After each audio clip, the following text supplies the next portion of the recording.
बच्चों हमारा class 9 history का चैप्टर 3 कंप्लीट हो गया है। चैप्टर क्या था? नाज़ीवाद और हिटलर का उदय, जिसको हमने कुल 9 वीडियो में कंप्लीट कर लिया है। आज के वीडियो में हम पाठ्य पुस्तक के प्रश्नों का अभ्यास करेंगे। तो अपनी नोटबुक और पेन निकाल लीजिए। जो क्वेश्चंस मैं बता रही हूँ उनके थ्रू आप दोबारा से पुनरावृत्ति करने की कोशिश करें, दोहरान करने की कोशिश करें कि हमने इस पाठ के दौरान क्या अध्ययन किया था। तो हमारा क्वेश्चन फर्स्ट है, वाइमर गणराज्य के सामने क्या समस्याएं थी? हमने देखा प्रथम विश्व युद्ध 1914 से 1918 के बीच में जो लड़ा गया था उसमें जर्मनी पराजित हो जाता है। जर्मनी की पराजय के बाद जो राजशाही का शासन था, राजा का जो शासन था, तो राजा नैतिक जिम्मेदारी लेता है इस हार की और अपने पद से हट जाता है।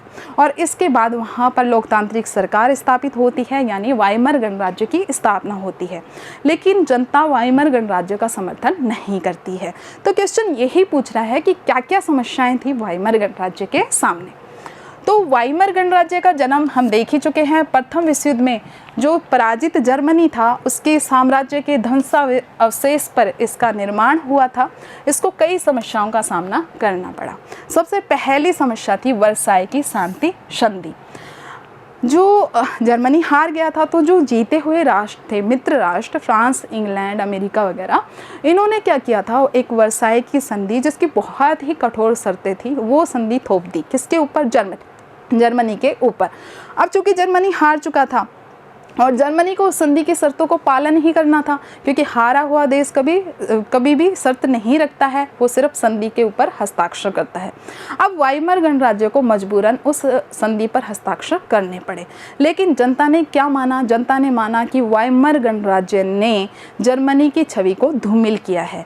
वाइमर गणराज्य को वर्साई की संधि पर साइन करने ही नहीं चाहिए थे। इसलिए जनता क्या हो गई? वाइमर गणराज्य के खिलाफ हो गई। जबकि वाइमर गणराज्य की तो कोई गलती थी ही नहीं, क्योंकि जब जर्मनी हारा प्रथम विश्व युद्ध में तब तो राजा का शासन था, तो उसकी गलती थी। लेकिन सारा ठीकरा किसके सर पे फोड़ दिया गया? वाइमर गणराज्य के सर पे फोड़ दिया गया कि आपने वर्साई की संधि पर हस्ताक्षर ही क्यों किए। तो इसके साथ ही ये वर्साई की जो अपमानजनक संधि की थी, इसमें इतना कठोर जुर्माना जर्मनी के ऊपर लगाया गया था जिसके कारण आर्थिक संकट जर्मनी के अंदर पैदा हो गया था। तो वो भी एक समस्या थी जिसका सामना करना पड़ा वाइमर गणराज्य को। इसके अलावा हमने देखा कि जर्मनी ने जो पहला विश्व युद्ध लड़ा था वो एक तरह से कर्जा लेकर लड़ा था, और जब उसके बाद वर्साई की संधि के तहत उस पर जुर्माना लगाया गया तो जुर्माने को चुकाने के लिए उसने क्या किया? अपने सोने की खदानों से सोना निकालना शुरू किया और सोने की मुद्रा के रूप में जुर्माने का भुगतान किया। लेकिन कुछ ही समय बाद क्या हो गया? उसका जो सोने का भंडार था वो भी समाप्त हो गया। तो उसने मना कर दिया कि अब मैं भुगतान नहीं कर सकता। लेकिन फ्रांस ने उसके क्षेत्रों को हड़पना शुरू कर दिया। राइनलैंड पे कब्जा कर लिया, सार का जो क्षेत्र था उस पे कब्जा कर लिया। तो ऐसी स्थिति में जर्मनी के पास अब कोई उपाय नहीं था, तो उसने कागजी जो मुद्रा थी उसकी, उस मुद्रा को छापना शुरू कर दिया। मुद्रा का क्या नाम था? मार्क। लेकिन इससे विपरीत प्रभाव पड़े। मार्क का क्या हुआ? मार्क जो मुद्रा थी उसका मूल्य गिर गया और किसकी समस्या आ गई? जर्मनी में मुद्रास्फीति की और आर्थिक मंदी की स्थिति आ गई। यानी मुद्रा की जो क्रय शक्ति थी वो अब बहुत ज़्यादा कम हो गई। इसी के साथ ही 1929 में हमने देखा कि थोड़ा बहुत समझने की कोशिश करता है वाइमर गणराज्य, जब अमेरिका के द्वारा आर्थिक मदद दी जाती है डाउस योजना के तहत। लेकिन अमेरिका के खुद के ऊपर संकट आ जाता है 1929 में, जब वॉल स्ट्रीट एक्सचेंज जो कि शेयर बाजार था दुनिया का सबसे बड़ा अमेरिका में, वो धराशायी हो जाता है। अब अमेरिका इस हालत में बचता ही नहीं है कि वो मदद कर पाए जर्मनी की। तो 1929 की जो आर्थिक मंदी थी उसके कारण अमेरिका ने अपनी मदद वापस ले ली, जिसके कारण जर्मनी की अर्थव्यवस्था जो कि अमेरिका पे पूरी तरह से आश्रित थी, अब यह अर्थव्यवस्था पूरी तरह से टूट गई। वहाँ पर बेरोजगारी बढ़ गई और उद्योग और व्यापार पिछड़ गए। तो यानी कितनी कठोर आर्थिक स्थिति हो रही है। तो ये भी वाइमर गणराज्य के सामने एक चुनौती थी। इसी के साथ ही वाइमर गणतंत्र या गणराज्य के काल में जर्मनी अस्थिरता के दौर से गुजर रहा था, क्योंकि हमने देखा कि वाइमर गणराज्य के संविधान में ही कुछ ऐसे अंतर्निहित दोष थे, जिसमें हमने देखा कि आनुपातिक प्रतिनिधित्व प्रणाली थी। कोई एक दल अपनी सरकार नहीं बना पाता था, क्योंकि सभी दलों को उनको प्राप्त मतों के अनुपात में सीटें मिलती थी, तो मिली-जुली सरकार बनती थी, तो राजनीतिक अस्थिरता रहती थी। यहाँ तक कि आप देखो ना कि वाइमर गणतंत्र का जितना भी जीवन काल था, जितना भी समय वो जर्मनी में रहा, 1932 में जब हिटलर की पार्टी जीत जाती है, तब तक का आप काल समझ लो, तब तक 20 अलग-अलग मंत्रिमंडलों का वहाँ पर गठन हो चुका था। इसके अलावा जो हमने चुनौती देखी कि मित्र राष्ट्रों ने जर्मनी को कमज़ोर समझ करके उसकी सेना को भंग कर दिया था, और जो युद्ध अपराध न्यायाधिकरण था उसने उसे युद्ध के लिए जिम्मेदार ठहराते हुए सभी प्रकार के नुकसान, आर्थिक वगैरह सब नुकसान उठाने के लिए उसको जिम्मेदार ठहराया था। तो इस तरह से हमने देखा कि वाइमर गणराज्य बेचारा नया नया उदित हुआ था, उसकी कोई गलती भी नहीं थी, मतलब नया नया लोकतांत्रिक सरकार थी जो जर्मनी में प्रथम विश्व युद्ध के बाद स्थापित हुई थी। अब गलती तो राजशाही शासन व्यवस्था की कुछ ऐसी हुई कि प्रथम विश्व युद्ध में हार गए और वर्साई की संधि पर हस्ताक्षर करने पड़े वाइमर गणराज्य को, और उसके बाद तो समस्याएं हो गई, आर्थिक राजनीतिक समस्याएं, और इसके कारण जनता का समर्थन भी उसे मिलना कम हो गया। अब जरूरी नहीं कि अड़चन इतना बड़ा है, टुकड़ों में आ सकता है, तो एक तरह से ये मान लीजिए कि हमारा क्या हो रहा है, दोहरान हो रहा है। सेकंड है, इस बारे में चर्चा कीजिए कि 1930 तक आते आते जर्मनी में नाज़ीवाद को लोकप्रियता मिलने लग गई थी। हमने देखा कि हिटलर की जो नाज़ीवादी विचारधारा थी, जो नाजी पार्टी थी, उसके द्वारा धुआंधार प्रचार किया जाता है। जो युवा होते हैं, समाज के जितने भी वर्ग होते हैं, इनको नाज़ीवादी विचारधारा से प्रभावित करने की कोशिश की जाती है। तो जनता में एक जनाधार तैयार हो गया था, क्योंकि जो प्रोपेगेंडा किया गया, जो प्रचार किया गया, उससे जनता में जो नाज़ी पार्टी है उसका आधार तय हो गया था। और इसी के कारण ही जो 1932 के चुनाव हुए जर्मन संसद के, उसमें यह सबसे बड़ी पार्टी कौन सी, नाजी पार्टी, हिटलर की पार्टी सबसे बड़ी पार्टी के रूप में उभरी, और 1933 में हिटलर चांसलर के रूप में नियुक्त हुए। तो देखो क्या क्या कारण थे जो कि 1930 तक आते आते जर्मनी में नाजीवादी पार्टी की या नाज़ीवादी विचारधारा की लोकप्रियता बढ़ी। एक तो वर्साई की कठोर संधि थी। इस संधि की शर्तें इतनी ज़्यादा कठोर थी कि सारे युद्ध का भारी मुआवजा जर्मनी पर डाल दिया गया, और जर्मनी के क्षेत्र का एक बहुत बड़ा भाग भी कहाँ चला गया, इन मित्र देशों के पास ही चला गया। इसी के साथ ही जर्मनी की सेना को भी विघटित कर दिया गया। और इन सब कारणों से क्या था, जर्मनी में एक ऐसा माहौल था लोकतांत्रिक सरकार के खिलाफ, वाइमर गणराज्य के खिलाफ। तो इस माहौल ने हिटलर के उदय का मार्ग क्या किया था, प्रशस्त किया था।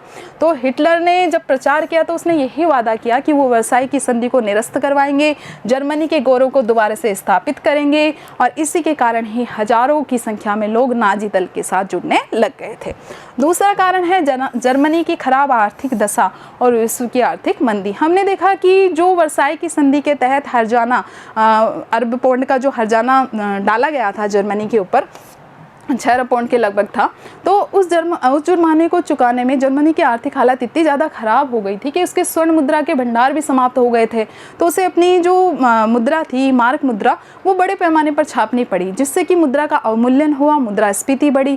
ठीक है, तो इतनी ख़राब स्थिति में अमेरिका ने हालांकि मदद पहुँचाने की कोशिश की, लेकिन 1929 में वैश्विक आर्थिक मंदी आ जाती है। अमेरिका आर्थिक सहायता देने की स्थिति में ही नहीं रहता है, तो जर्मनी की जो अर्थव्यवस्था है वो पूरी तरह से टूट जाती है।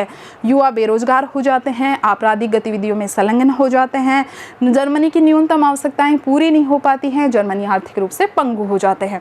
और ऐसे समय में हिटलर एक करिश्माई नेता के रूप में उभरते हैं कि मैं आपसे वादा करता हूं, मैं जर्मनी के प्रत्येक युवा को रोजगार दिलाऊंगा, उनको आत्मसम्मान से जीना सिखाऊंगा। तो स्वाभाविक रूप से लोग हिटलर के प्रति आकर्षित होते हैं और नाज़ीवादी विचारधारा के प्रति उनका झुकाव होता है। तीसरा है साम्यवाद का खतरा। ठीक है, जब मैंने बताया कि जर्मनी में ये वाइमर गणराज्य स्थापित हो रहा था, लगभग उससे थोड़ा सा पहले उसी दौरान रूस में साम्यवादी क्रांति हुई थी। तो यहाँ पे भी जो स्टॉकिस्ट थे वो साम्यवादी समाज की मांग उठाते हैं। ठीक है, साम्यवादी समाज की मांग उठाते हैं और उसी के अनुरूप क्रांति करने की कोशिश करते हैं। तो हिटलर क्या करते हैं, इसलिए हिटलर की जो नाज़ी पार्टी थी वो इस चीज़ को मुद्दा बना के उठाती है, साम्यवादियों के मुद्दे को। अब आपको पता है साम्यवादी विचारधारा और पूंजीवादी विचारधारा दोनों ही एक दूसरे दूसरे के विपरीत है। पूंजीवादी क्या कहती है, जो जिनके पास पूंजी है, जो पूंजीपति हैं, जो व्यवसायी वर्ग के लोग हैं, उनके पास शक्ति होनी चाहिए। जबकि साम्यवादी विचारधारा क्या कहती है कि पूंजीपति तो वो ही लाभ लेते हैं जो कि श्रमिकों की मेहनत से उपजता है, इसलिए जो मजदूर है ना उनकी सरकार बननी चाहिए। तो दोनों विचारधारा एक दूसरे के विपरीत है। अब हिटलर साम्यवादियों के मुद्दे को उठा रहे हैं, साम्यवादियों को खिलाफत कर रहे हैं, तो सिंपल सी बात है, पूंजीवादी किसको सपोर्ट करेंगे, हिटलर को करेंगे। तो पूंजीवादियों ने हिटलर की नाज़ी पार्टी को पूरा समर्थन दिया, क्योंकि नाज़ी पार्टी साम्यवाद का विरोध करती थी। इसी के साथ ही वाइमर जो गणराज्य था, गणतंत्र था, उसकी अलोकप्रियता बढ़ती जा रही थी, क्योंकि वाइमर गणराज्य जर्मनी की आर्थिक सामाजिक समस्याएं सुलझाने में असफल हो गया था। जर्मनी की आर्थिक स्थिति दिनों दिन खराब होती जा रही थी। तो इसके लिए किसको जिम्मेदार मान रही थी जनता, वाइमर गणराज्य को, और ना ही स्थिर सरकार वो दे पा रही थी। हमने कहा कि उसके अंदर कुछ अंतर्निहित दोष थे, ठीक है। तो इनकी वजह से ये माना गया कि जो वाइमर गणतंत्र के नेता हैं ये शांतिपूर्ण और दब्बू नीति रखते हैं, और इस नीति से तो हो लिया जर्मनी का विकास। ऐसी स्थिति में हिटलर वादा करते हैं कि मैं जर्मनी को एक विश्व की महत्वपूर्ण शक्ति के रूप में स्थापित करूंगा। और लोग किसकी तरफ झुक जाते हैं, लोग नाजी दल के आकर्षक कार्यक्रम की तरफ स्वाभाविक रूप से झुक जाते हैं। इसी की तरह ही एक और फैक्टर ने काम किया यहाँ पर, हिटलर का प्रभावशाली व्यक्तित्व होना। हिटलर का व्यक्तित्व इतना ज़्यादा प्रभावशाली था, उनकी वाणी में इतना ज़्यादा ओजस्व था कि लोग उनसे प्रेरित होते थे, प्रभावित होते थे। उनके भाषणों में, उनकी जनसभाओं में बड़ी मात्रा में भीड़ जुटती थी, और वो लोग बहुत ही शांति के साथ हिटलर को सुनते थे। और उन्होंने लोगों में जोश का संचार किया, तो लोग उनकी पार्टी के प्रति, उनकी नाज़ीवादी विचारधारा के प्रति समर्पित हुए। इसके अलावा यहूदियों के विरुद्ध जर्मनी की जो भावनाएं थी, जर्मन जो आर्य की, तो उनको भी उकसाया हिटलर ने, तो इसका भी उन्हें फ़ायदा मिला। क्योंकि जो जर्मन लोग थे उनकी क्या भावना थी, जर्मनी के समाज में यहूदी शुरू से ही प्रभावशाली स्थान रखते थे, क्योंकि उनका व्यापार वाणिज्य पर नियंत्रण होता था। तो इन्होंने क्या किया, जर्मनी में यहूदी भावनाएं तो पहले से थी, तो नाज़ी ने इस स्थिति का फ़ायदा उठाकर यहूदियों के विरुद्ध बहुत ही विषैला प्रचार किया, ठीक है। उन्होंने ये वादा किया कि अगर वो सत्ता में आ गए ना तो यहूदियों की नागरिकता छीन लेंगे और यहूदियों को देश से बाहर ही खदेड़ देंगे, ठीक है। इसके अलावा हिटलर ने एक आकर्षक कार्यक्रम चलाया जिससे भी लोग आकर्षित हुए। क्या था कार्यक्रम, उन्होंने कहा कि मैं एक आपको सुदृढ़ सरकार दूंगा, बेरोजगारों को रोजगार दूंगा, नौजवानों को सुरक्षित भविष्य दूंगा, हमारे जर्मनी को विदेशी प्रभाव से मुक्त कराऊंगा, विदेशी साजिशों का मुंह तोड़ जवाब दूंगा। और इस प्रकार जो हिटलर के विचार थे ना, उस समय में हिटलर को मसीहा के रूप में चित्रित किया गया था कि भगवान ने हिटलर को भेजा है जर्मनी को संकटों से मुक्ति दिलाने के लिए। तो इसलिए हम देखते हैं कि 1930 वाले दशक में जो नाज़ीवाद है या नाजीवाद है, उसके प्रति जर्मन जनता का झुकाव बढ़ा। अगला क्वेश्चन है बच्चों, नाज़ी सोच के खास पहलू कौन से थे, या फिर जो नाज़ी विचारधारा है उनकी कौन सी विशेषताएं थी। तो नाज़ी सोच की कुछ विचारधारा इस प्रकार है। नाज़ी विचारधारा हिटलर के विश्व दृष्टिकोण का पर्यायवाची थी, कि हिटलर जो सोचता था वैश्विक समुदाय के प्रति, तो उसी का ही दूसरा नाम था नाज़ीवाद। नाज़ीवाद का अगर हम अर्थ देखें एक लाइन में, तो आध्यात्मिक, भौतिक, सामाजिक और राजनीतिक अराजकता की स्थापना करना ही क्या था, नाज़ीवाद। अराजकता किसे कहते हैं, ऐसा शासन जिसके ऊपर कोई नियंत्रण ही ना हो, बिल्कुल निरंकुश हो, जहाँ जनता के कोई अधिकार ही ना हो, बस शासक अपनी इच्छा से चला जा रहा है ना। नाज़ी सोच में सभी समाजों को बराबरी का हक नहीं दिया गया, बल्कि नस्लीय आधार पर उनको बांटा गया। सबसे ऊपर नार्डिक आर्यों को रखा गया और सबसे नीचे यहूदियों को रखा गया। ब्लॉन्ड मतलब सुनहरे बालों वाले, नीली आंखों वाले जो नार्डिक आर्य लोग थे उनको सर्वश्रेष्ठ माना गया। नाज़ी जो सोच थी वो ये थी कि जो जाति या फिर जो नस्ल सबसे ज़्यादा ताकतवर होएगी वहीं जिंदा रहेगी और कमज़ोर नस्लें अपने आप ख़त्म हो जाएगी। इसलिए आर्य नस्ल सर्वश्रेष्ठ है, उसे अपनी शुद्धता बनाए रखनी है, ताकत हासिल करनी है और पूरी दुनिया पर उसे वर्चस्व भी स्थापित करना है। नाज़ी अपने लोगों को बसाने के लिए ज़्यादा से ज़्यादा संसाधन पर कब्जा करना चाहते थे, इसलिए ही उन्होंने अपने साम्राज्य विस्तार की नीति अपनाई। पूर्वी यूरोप पर नियंत्रण करने की नीति के तहत ही उन्होंने पोलैंड पर और सोवियत संघ पर हमला किया। अगर हम उनकी समाज के प्रतिनिधि देखें तो उन्होंने औरतों और पुरुषों को बिल्कुल अलग माना कि दोनों में बुनियादी अंतर हैं। पुरुषों का कार्य है युद्ध करना, कठोर बनना, है ना, और महिलाओं का क्या कार्य है? नस्ल की शुद्धता को बनाए रखना, यानी शुद्ध नस्ल के बच्चों को जन्म देना। इसके अलावा नाज़ीवाद एक व्यक्ति हिटलर और एक दल नाजी पार्टी, इनकी तानाशाही में विश्वास करता था। इसके अलावा कोई लोकतांत्रिक सरकार, शासन या दल नहीं होने चाहिए। इसी के साथ ही नाज़ीवाद उदारवादी विचारधारा जो परिवर्तन की समर्थक होती है, समानता स्वतंत्रता की बात करती है, समाजवादी और साम्यवादी विचारधारा जिनको हम पूर्व में अध्ययन कर चुके हैं, ठीक है, इन सब का वो विरोध करती है। अगला क्वेश्चन है, नाज़ियों का प्रोपेगेंडा यहूदियों के खिलाफ नफरत पैदा करने में इतना असरदार कैसे रहा? तो नाज़ियों ने क्या प्रोपेगेंडा अपनाया यहूदियों के खिलाफ नफरत पैदा करने में, उसका हम अध्ययन करेंगे कि नाज़ियों का क्या कार्यक्रम था। तो इन्होंने यहूदियों के विरुद्ध भावनाएं फैलाई। जर्मनी के आर्थिक, राजनीतिक और सामाजिक जीवन पर यहूदियों का बहुत ज़्यादा प्रभाव था। व्यापार का बहुत बड़ा भाग यहूदियों के हाथ में था, इसलिए जो वहाँ के जर्मन मूल के लोग थे वो यहूदियों से स्वाभाविक रूप से नफरत करते थे। नाजी दल ने इसी को और ज़्यादा विष प्रदान किया, इसी विचारधारा को, और उन्होंने ये वायदा किया कि वो जब सत्ता में आ जाएंगे तो यहूदियों का प्रभाव नष्ट कर देंगे, इनको जर्मनी से बाहर खदेड़ देंगे। इसके अलावा उन्होंने मीडिया का भी बहुत सोच समझकर इस्तेमाल किया, नाज़ियों के खिलाफ प्रचार किया और उनके खिलाफ तस्वीरों, फिल्म, रेडियो, पोस्टरों के माध्यम से उनको इस तरह से लज्जित किया गया यहूदियों को कि स्वाभाविक रूप से जो जर्मन आर्य थे उनकी सोच यहूदियों के प्रति मतलब विरोधी हो गई थी, उन्हें शैतान के रूप में चित्रित किया गया था। ऐसी एक फिल्म थी द एटर्नल ज्यू, अक्षय यहूदी, जो कि इस सूची की सबसे कुख्यात फिल्म थी। तो इस तरह से जो प्रचार सामग्री थी इसके तहत यहूदियों के खिलाफ छवि गढ़ने की कोशिश की गई थी। इसके अलावा विद्यालय स्तर से ही यहूदियों के खिलाफ प्रचार किया गया। जो यहूदी बच्चे थे इनको विद्यालय से निकाल दिया गया, यहूदी अध्यापकों को भी विद्यालय से निकाल दिया गया था।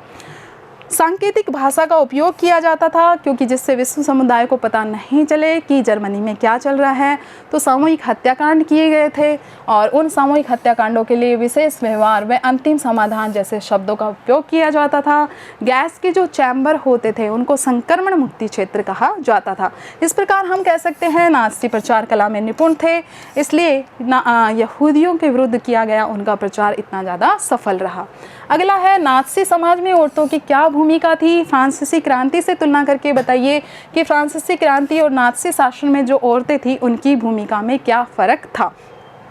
तो नाज़ी समाज में अगर आप देखें तो औरतों की भूमिका बहुत सीमित थी, उनको सिर्फ बच्चों के पालन पोषण और शुद्ध रक्त वाले बच्चों तक ही सीमित किया गया था और उन्हें यहूदियों से दूर रहने के लिए भी कहा गया था।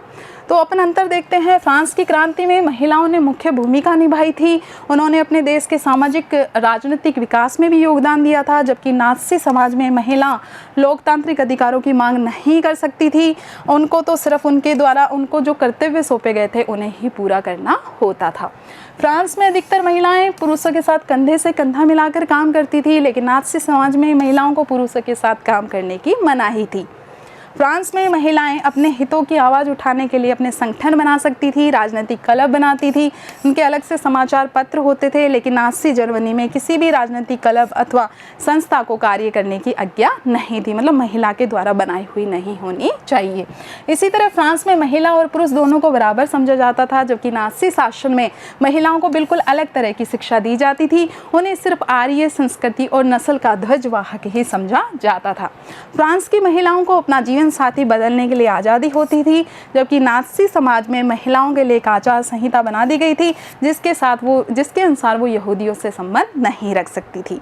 इसके बाद अपना अगला क्वेश्चन है बच्चों, नाज़ियों ने जनता पर पूरा नियंत्रण हासिल करने के लिए कौन कौन से तरीके अपनाए? तो सबसे पहला उन्होंने जो तरीका अपनाया लोकतांत्रिक शासन से मुंह मोड़ने का। तो हिटलर ने जनता पर पूरा नियंत्रण हासिल करने के लिए जितने भी लोकतांत्रिक संस्थान थे उनको भंग कर दिया। इसके लिए 1933 में उन्होंने फायर डिक्री अध्यादेश जो था, अग्नि अध्यादेश, वो जारी किया और लोगों के अभिव्यक्ति और प्रेस की आज़ादी पर उन्होंने क्या लगा दी? रोक लगा दी। इसी के साथ ही उन्होंने जो नाज़ी शासन के दौरान साम्यवादी थे उनका दमन किया और 52 किस्म के जो अन्य लोग थे, यहूदी थे और जितने भी रोमा समुदाय के लोग थे, जो पोलिस मूल के लोग थे, उन सब का दमन करवा दिया। और इसी के साथ ही उन्होंने तानाशाही स्थापित की। 3 मार्च 1933 को हिटलर ने इनेबलिंग एक्ट पास किया, जिसके जरिए उन्होंने कानून बनाया और विधिवत रूप से तानाशाही शासन की स्थापना की और इसके तहत अन्य राजनीतिक पार्टियों, ट्रेड यूनियनों पर पाबंदी लगा दी गई। संसद को बिल्कुल साइड में दरकिनार कर दिया गया और अर्थव्यवस्था, मीडिया, सेना और न्यायपालिका पे पूरी तरह से हिटलर और नाज़ी पार्टी का नियंत्रण स्थापित कर लिया गया, नाज़ी पार्टी का नियंत्रण स्थापित कर लिया गया। इसके अलावा जनता में अपना प्रभाव और माहौल तैयार करने के लिए उन्होंने विशेष सैनिक दस्तों का गठन किया। पहले से हरी वर्दीदारी पुलिस और स्टॉर्म ट्रूपर्स तो काम कर ही रहे थे। इसके अलावा उन्होंने गुप्तचर पुलिस गैस्टोपा का गठन किया, अपराध नियंत्रण पुलिस SS और सुरक्षा सेवा पुलिस ST का भी गठन किया, जिनको इतने ज़्यादा अधिकार दे दिए कि ये पुलिस कभी भी किसी भी व्यक्ति को बिना कारण बताए गिरफ्तार कर सकती थी और यातना गृह में डाल सकती थी। तो इस तरह से जर्मनी में आपराधिक राज्य की छवि पैदा हो गई थी। अगला, उन्होंने अपनी जनता में प्रभाव स्थापित करने के लिए एक नस्लवादी राज्य की छवि बनाई। नाज़ियों ने सत्ता में आने के बाद जो भी अवांछित थे, यहूदी या फिर गैर शुद्ध रक्त वाले जो लोग थे, उनको निष्कासित करने की नीति अपनाई, उनका सामूहिक हत्याकांड कर दिया, क्योंकि नाज़ी केवल चाहते थे कि शुद्ध नस्ल वाले, नार्डिक आर्य नस्ल वाले लोग ही जर्मन समाज में रहें। इसके अलावा नाज़ीवाद का प्रचार करने के लिए पूरी जो शिक्षा प्रणाली थी जर्मनी की, उस पर नाज़ियों ने अपना नियंत्रण स्थापित कर लिया। उन्हीं बच्चों को विद्यालय में रखा गया जो कि शुद्ध नार्डिक जर्मन आर्य नस्ल के थे, बाकी यहूदी बच्चों और शिक्षकों को निकाल दिया गया और नाज़ी पार्टी की विचारधारा के अनुसार ही पाठ्यक्रम चलाया गया। महिलाओं पर नाज़ियों ने भी नियंत्रण स्थापित किया, नाज़ियों ने महिलाओं पर नियंत्रण स्थापित किया और उनकी एकमात्र जिम्मेदारी मानी गई कि वो शुद्ध नस्ल के बच्चों को ही जन्म देंगी। उनके लिए आचार संहिता भी तय की गई कि वो यहूदी पुरुष से संबंध नहीं रख सकती हैं और यदि आचार संहिता का उल्लंघन करती हैं तो उन्हें दंडित भी किया जाएगा। इसके अलावा नाज़ियों ने जनता पर अपना नियंत्रण स्थापित करने के लिए धुआंधार प्रचार भी किया। सब जो विद्यालय के बच्चे थे, युवा थे, लड़कियां, इनके विचार परिवर्तन के लिए इन्होंने क्या किया, बचपन से ही उन्हें नाज़ीवादी विचारधारा के अनुरूप प्रशिक्षण दिया। लड़कों को क्या, शक्तिशाली बनने, युद्ध के मूल्यों की तरफ अग्रसर किया और महिलाओं को शिक्षा दी गई कि उन्हें शुद्ध आर्य नस्ल के बच्चों की ही माँ बनना है। तो इस प्रकार से हमने देखा कि जर्मनी में जो नाज़ी पार्टी थी, नाज़ी थी, उन्होंने अपना प्रभाव स्थापित किया। तो बच्चों, हमारे पाठ्य पुस्तक के प्रश्न यहीं ख़त्म होते हैं। आपको इनका अभ्यास करना है और इनके नोट्स बनाने हैं। धन्यवाद।